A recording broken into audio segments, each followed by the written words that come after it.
Welcome to Theft of Nations educational series with Brother Tarik. For those who want to learn more about our story, be sure to tune in to view upcoming episodes. Please share this video with your friends and loved ones.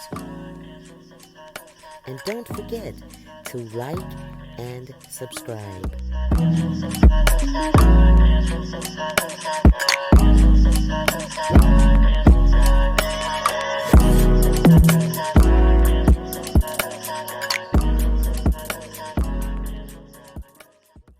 In this segment, we would like to talk about the Mississippi Delta and why it is the true Nile, and it is the Nile of the North, and it was here before the Nile of the South that we know in the continent that we call erroneously Africa, which is called Al-Qibla.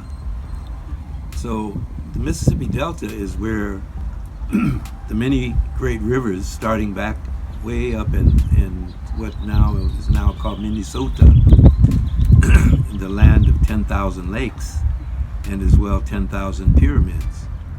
So this land that we are in, with the names we mentioned earlier, Turtle Island, and it's called Amarican, it's called Amorica. It has a number of names given by the native people here who've been here for at least 500,000 years.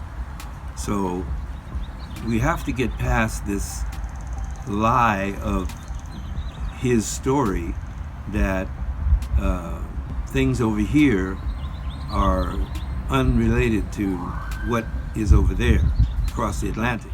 And in order to get the proper perspective, you have to start from the fact that we came here from the Grand Pacific, and so the literal movement of people is not out of Africa as we have been misled to believe. It is from the land of the 10,000 lakes and the land of the 10,000 pyramids as well, and the fact that the Grand Canyon is not a canyon, it is a land of pyramids, and the pyramids and mounds that were built by the great giant peoples that were here, along with the other people that populated these lands from coast to coast.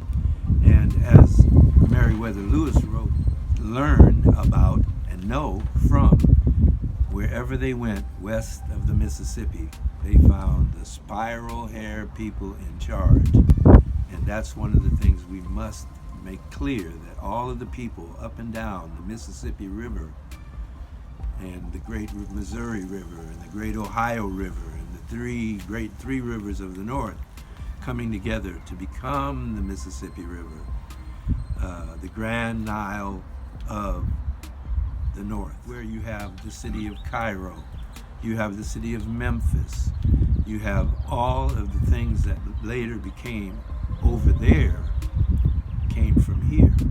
So we're attempting here to bring back the story to where it began, not from a fake theory out of the University of Chicago and Northwestern University. And we are to get to the truth of the fact that we were here first and then we went over there. And that is how we're going to reclaim our story, through in-depth knowledge and research that shows that the first people here in this land are the melanated copper-toned people. And that varies from area to area, that varies from people to people here in this land. And we constitute 500 nations altogether. So that includes many hundreds of languages, and that also included the great law of peace, and that also included the matriarchy elements that were in charge. And that's why the spiral hair people were in charge, because the matriarchy were the final deciders.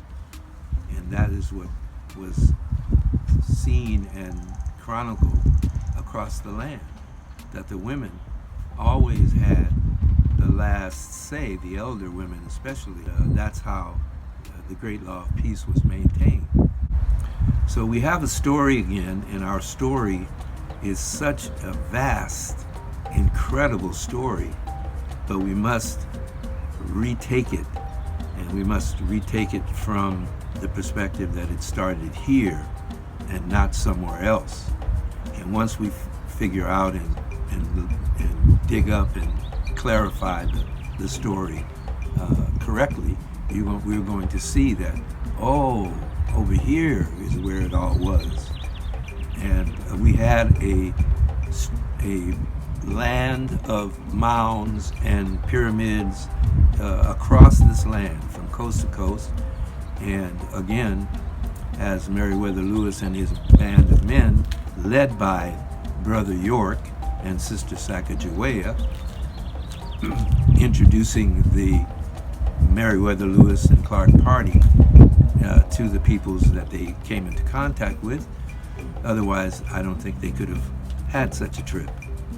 And this is how Jefferson found out the lay of the land, and the military takeover was planned therefrom. So we have to go back and study and look at what really happened and get away from the fake story that has all of our great men who were in charge depicted as pale-skinned people calling themselves white, such as Ulysses S. Grant, for example, or such as Rutherford B. Hayes, or such as Garfield, or such as so many others, that in our story here in this land, we were in charge. We were constantly pushed out of the picture or killed out of the picture by the invaders and by those cousins of ours that we invited over here to set up the trading stations that became the colonies of Britain, that has this land in its colonial grip even to this day. We are paying tribute and reparations to the Crown of England to this day, even out of bankruptcy. This is just part of what I attempt to bring forth in my presentations that I make across the country and around the world. So nowadays we have this great technology, and if we use it correctly, we will be victorious and get back our country, our lands, rather than this fake thing that so many people believe in the U.S. as if it is a country when it is a company, and it is a bankrupt and now defunct and dissolved company, not a country. Prior to the 18th century, in the continent we all call America, it was known as North, Central, and South Africa. Did you know that the English language was not created until 1828 in North America? Prior to 1828, the people of this country were speaking various dialects of Latin or Latimore and or Arabic. Did you know that prior to 1736, in what is today called England, the first English dictionary was written by Nathaniel Bailey?